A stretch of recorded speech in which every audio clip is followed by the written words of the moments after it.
I think one of the worst teachings that Jehovah's Witnesses have is loving people based on conditions.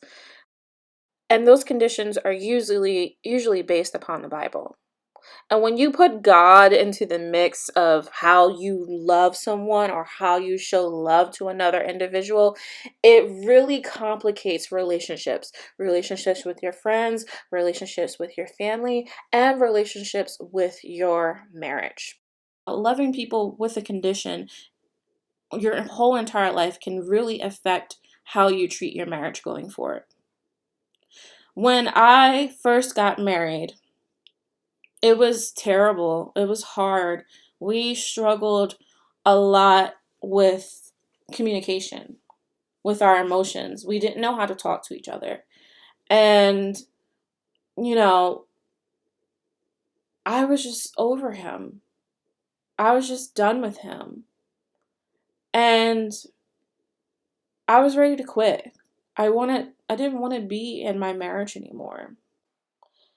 You see, when I was going through my issues with my husband, I even reached out to the brothers in the congregation and tried to talk to them, and they would just tell me to read an article or tell me to read the scripture and apply the principle. And I'm like, oh, this is useless information. And quite honestly, we probably should have just went to counseling because, some things the Bible just can't fix.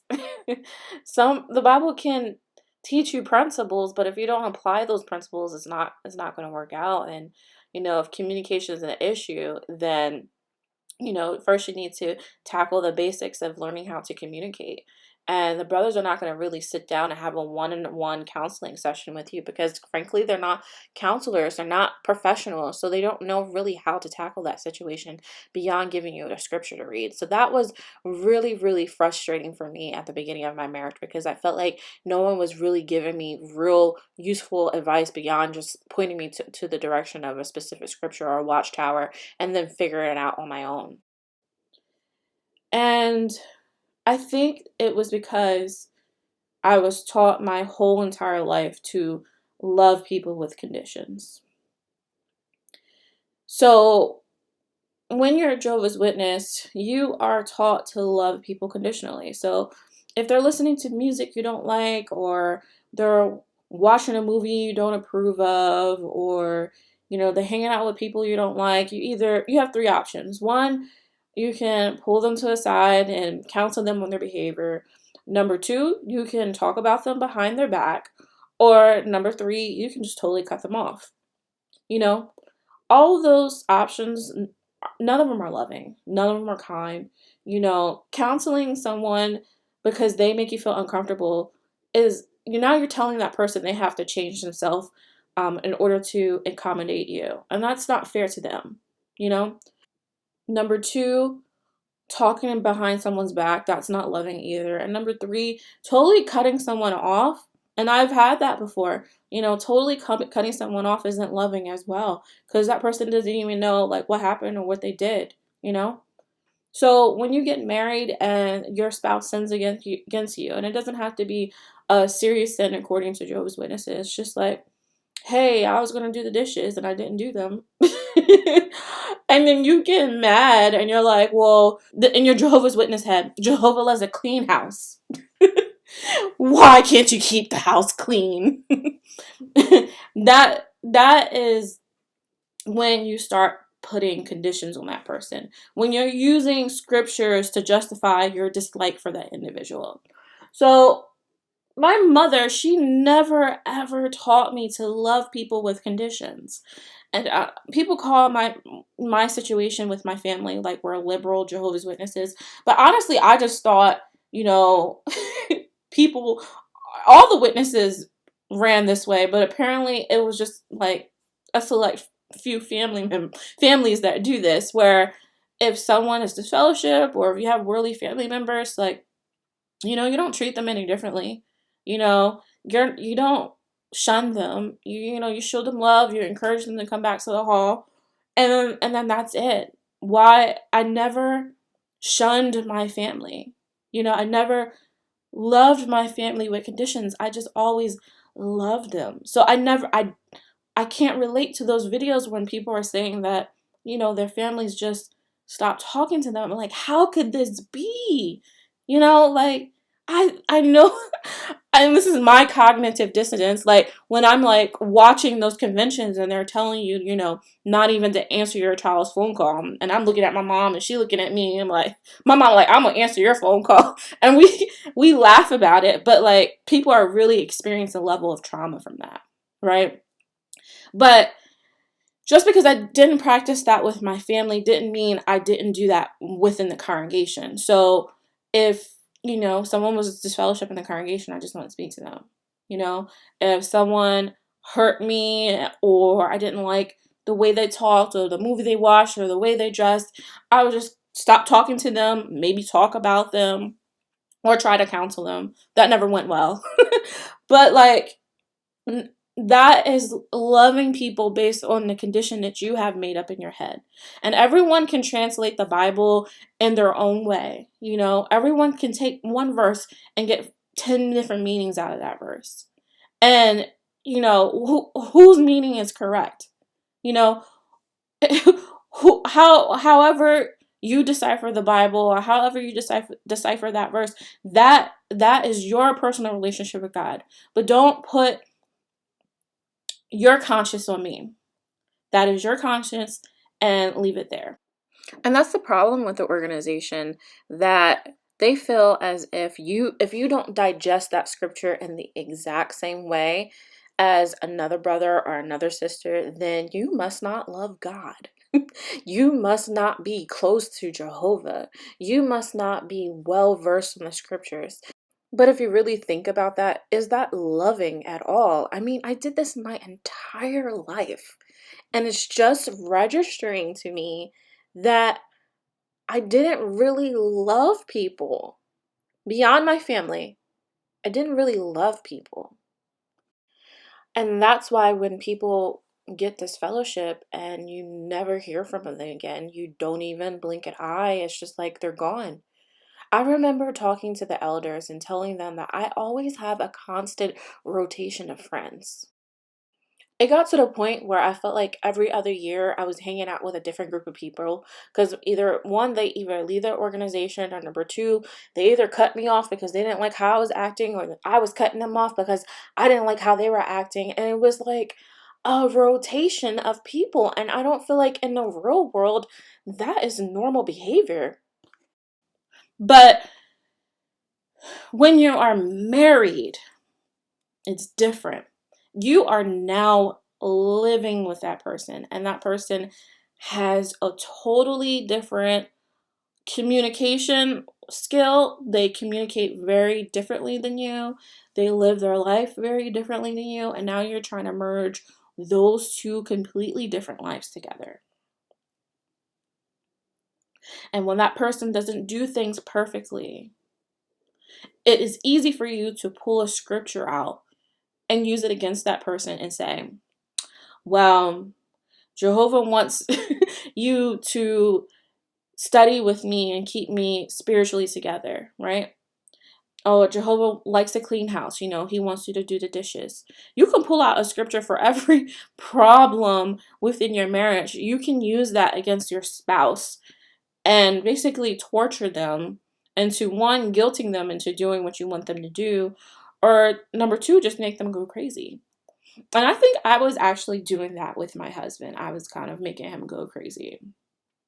Now, I mentioned in my other video that I feel like this term grooming is going around in the XJ community, and I watched a video about a man who was dating this sister who basically like groomed him to become a Jehovah's Witness, and they ended up getting married. And he didn't get baptized, but he started waking up and was like, this is not the religion for me. But he talked about her grooming process, and I'm like, did I groom my husband? Because he wasn't baptized when we got married. Because subconsciously, I feel like I was trying to manipulate him and turn him into somebody that I wanted him to be. I wanted him to be a servant. I wanted him to, have a name within the Kingdom Hall. And honestly, he never really had those aspirations outside of us dating and then now being married. And now I'm trying to force this completely new lifestyle onto them because I had my own levels of trauma of dealing with, people in the hall thinking that I'm less than and that I'm not worthy of being called a Jehovah's Witness. So I'm like, all right, well, now that I'm married, my husband's going to be an elder now. And then what? You thought that I was going to mess up and get pregnant before I got married. No, now I have an elder. But I was putting what I wanted for my life on him. And maybe that is not what he wanted in life. And quite honestly, I was just repeating trauma. Like the trauma that I've experienced with the brothers and sisters and how they treated me, and they had such high expectations for me, and I couldn't live up to it. I was then doing that same thing to my spouse. I was giving him conditions, I was making him meet certain tasks and be a certain person, and that just wasn't him.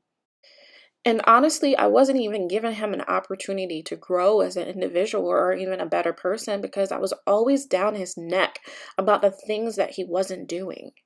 That just wasn't fair. I was doing the same thing that the people in the Kingdom Hall was doing to me.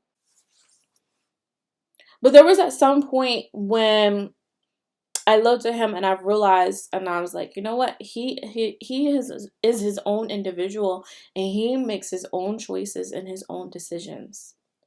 Why why is it my job to police his spirituality? I should be loving my husband unconditionally.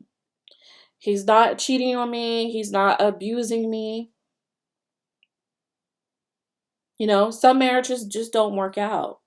But I'm not even giving him an opportunity to show me who he can be because I'm constantly throwing Bible scriptures at him, saying he must be this brother, be this way, and that's a brother, and doing more within a congregation. And it's not fair. It's not fair to him. My mother didn't raise me to love people with conditions. My mother was the type of sister, like, if she's seen someone disfellowship in the bathroom crying or struggling with their child, she would help them with their kids, or she will hug them and pray with them. She did everything the brothers tell you not to do. She was that kind of person. So for me to grow up with that and then turn around and be the complete opposite when I got married, it was like, I need to stop.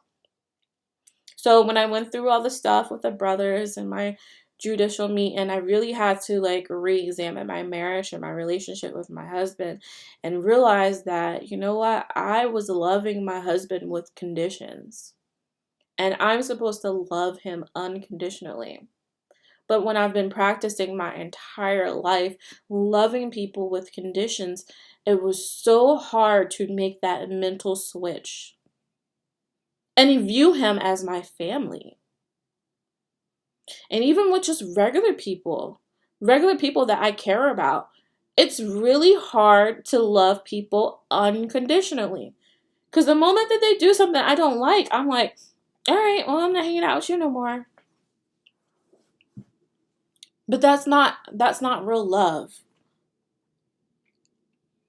That practice almost destroyed my marriage with that mindset.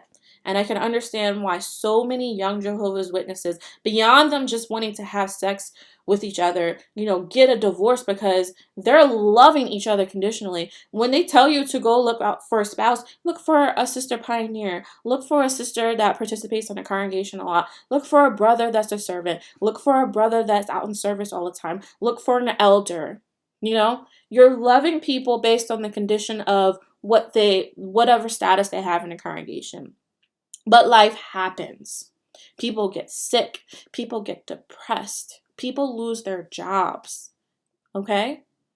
And are you still going to love that person when they are not the same person that you married? Loving that person beyond their depression, beyond their sickness, beyond their status within a congregation. That is not something that they teach you in the hall. So when you get married, it's a whole new skill you have to learn. It took me years to realize my husband was practicing loving me unconditionally, and I was practicing loving him with conditions. My husband loved me unconditionally, and I loved him with conditions. And that is because he did not grow up as a Jehovah's Witness, and I did. It's crazy to me that I've learned the most in life by associating with people that weren't witnesses or didn't have the typical Jehovah's Witness experience. I've learned the most from them. So that's it for this video. On to the next one.